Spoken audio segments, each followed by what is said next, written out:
Okay, let's draw a daffodil. So we've got a full, if you've got daffodils in front of you, that would be great. But if you haven't, the way I draw them is I think of them in shapes. So I would draw a circle or an oval first. I would find where the centre of that oval or circle was, and then depending on which way my trumpet is facing, I would draw my trumpet out and then draw a further circle for the trumpet end, like that. And then you just basically rub out the bits that you don't need.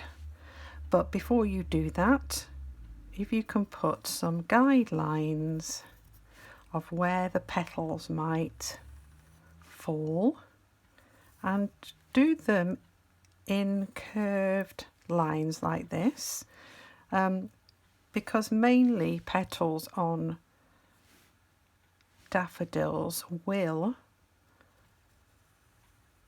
form backwards like that.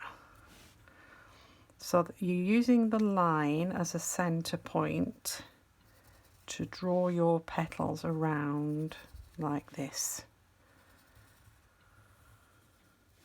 and so on.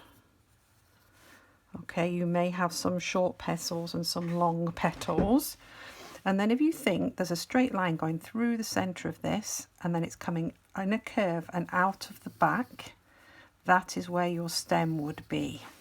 Okay, so try and think of your daffodil in shape form, and then add your structural lines, and then you would obviously rub those structural lines out using a normal rubber or a putty rubber like I'm doing here, and anything that you can't see, and then you can reintroduce those lines back in. Okay, and then add any details. So if your trumpet head has a wiggly line on it, then you can add that detail in. Okay,